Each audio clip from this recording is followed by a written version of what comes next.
Are you ready to learn about a powerful combo that's not only going to help you stick to your alternate day fasting goals, but also burn belly fat, curb hunger cravings, and help you ultimately see faster weight loss?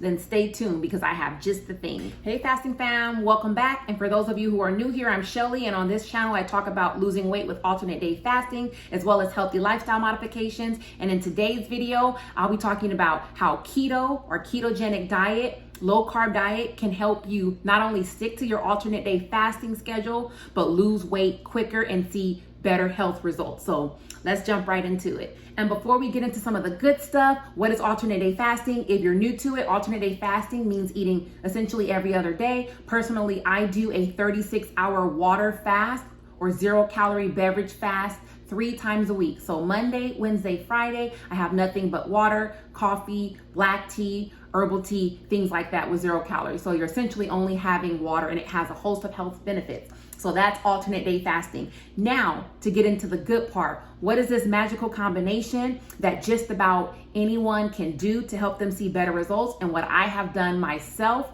is combining alternate day fasting with what is known as keto or ketogenic diet. And if you don't want to be as strict, and we'll talk about what keto is, you can also combine low carb. So keto and low carb kind of straddle the border, but both can be combined to help you accelerate your weight loss results as well as see a host of other health benefits. All right, so let's get into it. So the ketogenic diet involves having anywhere from up to 50 grams of net carbohydrates to as low as under 20. So there's sort of a range. And most people are falling somewhere between the 20 grams to max 50 grams of net carbs. And I use MyFitnessPal. There's plenty of other tools out there like Carb Manager where you can track your carbohydrates. I try to stay away from packaged foods, sticking with whole healthy foods. But if you are eating something out of a package and you look at that nutrition label and learning how to interpret those nutrition labels, it's going to be your best friend and your biggest partner in this weight loss journey, understanding what you're putting into your body.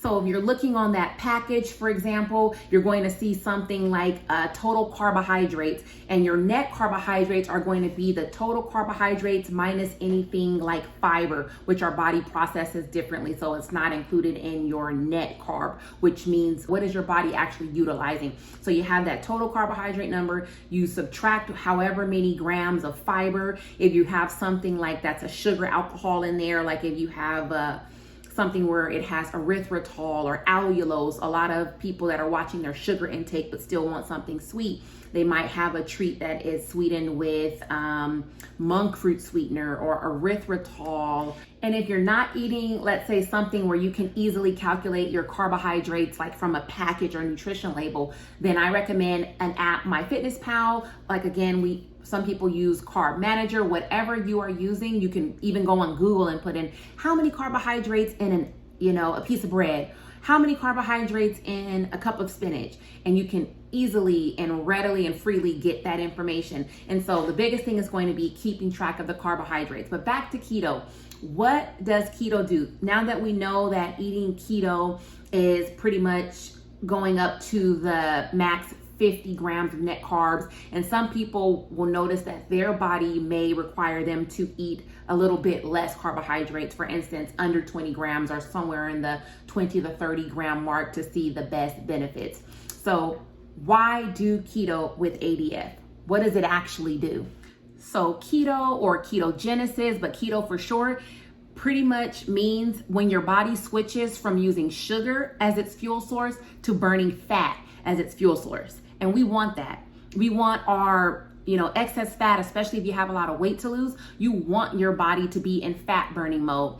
So when you lower your carbohydrate or your sugar that you take into your body is now lowering the hormone insulin. Insulin is our hormone in our body that allows us to process and store pretty much sugar. So use and store. And if you have a high level of sugar that your body is not able to utilize, as energy, you're going to store that, and it's going to get stored as fat. So all is converted and stored as fat, essentially. So when you're eating too many carbohydrates, you'll notice someone, most likely, unless you're doing some, extreme working out or lifting weights or bodybuilding and using that to build muscle and whatnot, For most of us, if you are eating an excess of carbs and you're not burning that off, then it's going to get stored on your body as fat. And that's when you're going to see, the belly protruding, the excess, back fat, the fat on your thighs, just fat all over your body, even stored on your face. And then all the sugars are also going to cause inflammation. So you'll see, your face is swollen, belly's bloated, things like that. So pretty much lowering your carbohydrate intake allows you to lower your insulin levels. When your insulin levels are low, your blood sugar levels are low. Over time, as they get low enough through alternate day fasting and also through combining a keto or low carb diet, your body is now like, oh, I need some energy. Where am I going to get it? I'm not getting it from carbs. Okay, where am I going to get it from? Oh, I know. I'll switch into ketogenesis and I'll burn fat. So you start noticing that, the excess fat on your arms, on your belly, your butt, your thighs and whatnot, whatever the body can access in terms of fat stores, it's now going to start tapping into that. And another amazing benefit of that, when your body is burning fat, instead of constantly craving for more sugar, you're going to notice that you have less hunger. And that's something that I realized, and a lot of people notice, that you would think you would be super hungry while you're doing alternate day fasting, but somehow when you wake up that next morning, you're not hungry, even though you didn't eat the day before and you may have even been thinking about food. But the longer you fast, the lower your insulin and your blood sugar levels become. It allows your body a chance to rest, to heal, to go into ketogenesis or fat burning mode. And that fat for fuel is something that's sustainable. You're not getting hangry because your blood sugars are crashing. So it improves the mood and it helps you burn the fat and lose the weight. Not only water weight, but true fat. So that's a huge plus. Now you combine alternate day fasting or ADF with keto or low carb, and now you're pretty much burning fat all day round, every day, not just on the days that you're not eating, but consistently. And in terms of low carb, while the carb intake on a low carb diet is not as low as keto, you're still benefiting from lowering your blood sugar levels and having that ability to tap into more of the fat. So usually low carb will be somewhere between maybe 50 grams and 100 grams net carbs, give or take. And keto is, again, under the 50 gram net carbs. So you're still going to be able to take advantage of those benefits. But keto diet under those 50 net grams, I feel confident that if you are implementing something like that, you will see accelerated results. And again, all the benefits like decreased inflammation, decreased hunger levels, lower insulin levels, improved mood. A big part of doing a low carb diet for me was seeing improved mental clarity.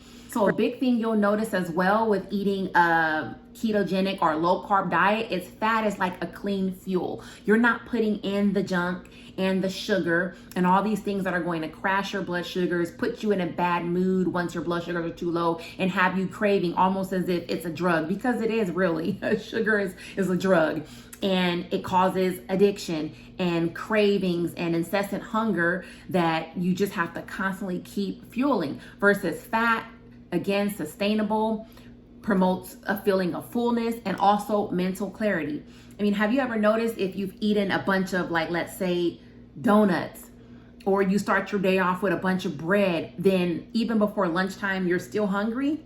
Well, with the ketogenic diet, give it a try, low carb keto diet, and you'll notice that when you're fueling up on those healthy fats and protein in the ketogenic diet, you're going to realize you're not as hungry as you used to be when you're eating the bread, the croissants, the donuts, the muffins, the cereal in the morning, and you're going to be able to get through alternate day fasting much easier, and you're going to benefit from that mental clarity as well, and on top of a host of other benefits like ridding your body of the toxins from not taking in so much sugar. So combining ADF and keto or low carb is really like a win-win, no-brainer, an easy way to make ADF more sustainable and see better results. So now that you know about ketogenic or keto diet, low carb, you may be wondering, okay, yeah, that sounds good and everything, but what does that look like for me in everyday life? What do I eat? and I'm gonna give it to you. So the ketogenic diet, since we're going into fat burning mode, your body is getting used to burning fats. You may have guessed it, your body needs fat for fuel and it can burn it efficiently. So don't be afraid of fats. So the ketogenic diet is going to be made up of about 70 to 80% fat, 5 to 10% carbohydrates, and about 20 to 25% of the protein. So you can kind of see how you're going to be having more, like healthy fats, and we'll talk about some of the foods, and less carbohydrates. Right off the bat, you can just see the numbers: 70, 80% fat, 5, 10% carbohydrates. So that can tell you right there, you're not going to be having a lot of the bread, the rice, and you may even have to eliminate that. So if that's something that sounds impossible, I just want to assure you, I thought it was impossible too, because I grew up literally eating bread. We had some rice, although we didn't have a whole bunch of rice in our house, but potatoes, cereal for breakfast, all the sugary stuff that you can think of, waffles, pancakes, Pop-Tarts, all those things. So that was something that was normalized to me early on. So even into adulthood, I brought along a lot of those bad habits, which kept me at 242 pounds. I've since, released those bad habits and incorporated a keto/low carb approach along with ADF, and it's helped me lose about 52 pounds so far in a matter of months. So just want to share that it can work and you will be amazed at the results that you see. But if it sounds like, eliminating bread and rice and those things from your diet is impossible, just know over time, once you make those healthy changes, you'll see you won't even crave the junk. Because our carbohydrates, if you're taking in a lot of it, it keeps you craving again. Sugar is like a drug. So if you feel you can't do it, ease your way into it.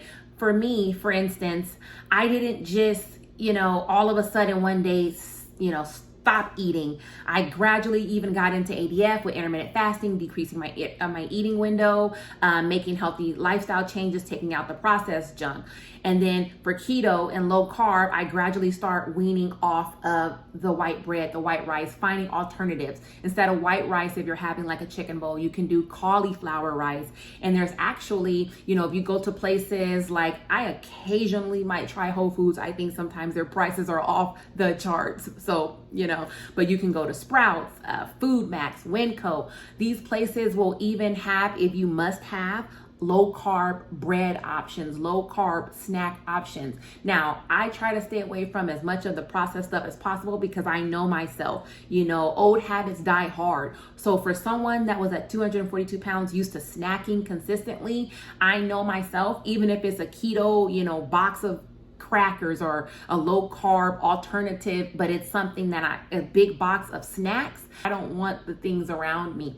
But if you are weaning off of that stuff and you need something like a low carb bread or low carb, snack options, so that you can gradually get into the keto or the low carb, they have those at stores if you must have them. So just know that you don't have to do everything all at once. Be patient with yourself, but this can work. It has worked for me. Okay, so the big question, I'm going keto, I'm low carb. What does that look like? What am I going to be eating? Is it going to be like a strict diet or punishment? No. So you can actually have really good, tasty, healthy, nutritious, and filling foods on the ketogenic or low carb diet. So what are some protein sources? And you may even incorporate these into any other diet as well, healthy whole food diet. But on keto, it's going to emphasize healthy fats coming from things like meat, chicken with skin, even lean chicken breast, but you do want to have some of the fats in there. So ground beef, if you're a steak eater, you can have that. You can have pretty much all the meat that you want. Pork, although I occasionally will have bacon, which I haven't had in a while, but you can pretty much eat the protein that you want. But healthy sources like salmon, that skin has a good source of vitamins, nutrients, and healthy fats, avocados, walnuts, you can even do tofu, pretty much all the protein and the healthy fats. And then you're also going to want to use things, oils like coconut oil, which I use a lot. I think cooking with coconut oil and incorporating it into my diet also helps with skin. And I even use coconut oil on my skin too. And I've seen great results. So I know that's good. I can see the results. So, cook with coconut oil, extra virgin olive oil, and avocado oil, getting those healthy fats in, and even over time start eliminating the things like the seed oils and things like that that can cause inflammation in the body. So we got our healthy proteins, healthy fats. You're gonna have walnuts, almonds, macadamia nuts, Brazil nuts, pretty much all of those healthy, high protein and healthy fat options. Also, vegetables are going to be your best friend. So I always say eat the color of the rainbow. So you're going to have the leafy greens, the kale, the spinach, bell peppers, tomatoes, onions, cruciferous vegetables like broccoli, cauliflower, and all of these are low carb, very filling, because things like broccoli, cauliflower, they have the fiber that you're going to need to keep you full, keep you regular. And they also have a lot of other health benefits. And I eat somewhere between the 30 to maybe 45 net grams of carbs. I notice when I start getting into like the over 50 grams and 60 and 70 grams, I do notice that on my fasting days, if I've eaten a lot of carbohydrates, maybe over the 60 grams, I'll feel that hunger. I'll feel the shift in my body, and it'll make getting through fasting really, really challenging. And on the ketogenic diet or low carb diet, and especially when you're combining with alternate day fasting, electrolytes are going to be like your best friend. So listen to your body as well. And if you have any issues, of course, consult your healthcare provider. I personally take electrolytes. I do magnesium, potassium, and salt. So those are going to be something that if you're fasting and you're doing keto, you don't want to experience things like muscle cramps, heart palpitations, irritability, headache, dizziness. And foods to avoid on the low carb and keto diet, we talked about some of them are going to be the foods that are high in sugars or carbohydrates. So you're going to be avoiding the starchy vegetables like potatoes, rice, bread, pasta, cookies, and the such. So for instance, a sample day, you could start off with 2 boiled eggs or scrambled eggs with veggies. So maybe you get some avocado oil in the pan and you have 2 eggs mixed up with, spinach, bell peppers, and onions. And you can even sprinkle on some cheese if that's your thing. And you have a delicious egg scramble or egg omelet that's high in protein and nutritious because you're getting your, vegetables and getting a little bit of fiber and vitamins and nutrients in there. You can couple that with a protein shake. So right off the bat, you're probably going to be getting over 30, maybe even 50 grams of protein and healthy fats. And you slice up maybe a 1/4 or a half avocado. So now you have avocado, egg and veggie scramble, along with the protein shake. And I prefer my protein shakes. I have a brand called Owen, and it's a vegan shake, and it's high in fiber, high in protein. So you start off like that, healthy fats and protein. It's going to keep you full and satiated. Then maybe for lunch, you have like a, turkey bowl with ground turkey over a bed of cauliflower rice with some other roasted veggies mixed in there, or any combination of that, some chicken breast and, roasted broccoli and cauliflower on the side. And let's say that you really must have your toast. You brought a keto brand. I like a brand called Carbonate. So if I am going to have something, I'll get that Carbonate bread, and it's like seeded and it has fiber and a lot of healthy things in it, chia seeds and stuff. And it actually tastes like, not exactly like bread, but it'll do in a pinch. You can make a snack of that and some, healthy whole peanut butter and put a tablespoon or 2 on that if you must have bread and peanut butter. And that's another high protein snack. And then you can have some sort of combination of protein and veggies for dinner. So it's actually a lot easier, cooking a chicken breast and sauteing some veggies, or chopping up a chicken breast and throwing it on the pan, a sheet pan with some seasoning and some chopped up vegetables. You can easily have a sheet pan meal that's high in protein, high in fiber, and healthy and nutritious in no time. So there are ways that you can safely incorporate alternate day fasting and keto, make it work for yourself. As a woman who's mid-30s, busy mom, high levels of stress, keto and ADF have been gold. They have helped me lose weight for the first time in years, see a decrease in my belly fat, and I can just visually look down and see that it's less bloated, and it's helped me regulate my hormones, helped me get control of my moods. My energy is off the charts. I'm just feeling better about life in general. Losing weight and getting healthy. It's helped me with inflammation. And just remember, even though ketogenesis or keto sounds like, something fancy, keep it simple. It doesn't have to be complicated. Don't be afraid of salt, minerals, electrolytes. As long as it's okay with your body and you're not having any reaction, it's really going to be your best friend. It doesn't have to be overcomplicated. Think veggies, healthy fats, proteins. You don't have to, be on Pinterest trying to find the fanciest meals you can have. It can be something simple: chicken breast, veggies, ground beef bowl over cauliflower rice. It can be that simple. Meal prepping is going to be your best friend. Get your lunch ready to go the next day if you have to go to work, wherever you have to go, even if you're working from home, so that you are not grabbing for the junk food. And breaking your fast, especially combining alternate day fasting with keto, breaking your fast with protein and healthy fats like an egg scramble with veggies, a little side of avocado, or a protein shake is going to keep you in that fat burning mode. It's going to help you be satiated and stay fuller for longer on those fats, those proteins, and the healthy fiber. And don't overthink it. Gradually work your way up to it. Alternate day fasting in and of itself can be challenging. So if you're at that point and you are now getting control of being able to do your fasting, let's say you're doing Monday, Wednesday, Friday, or you're doing 2 days and you're working up to 3,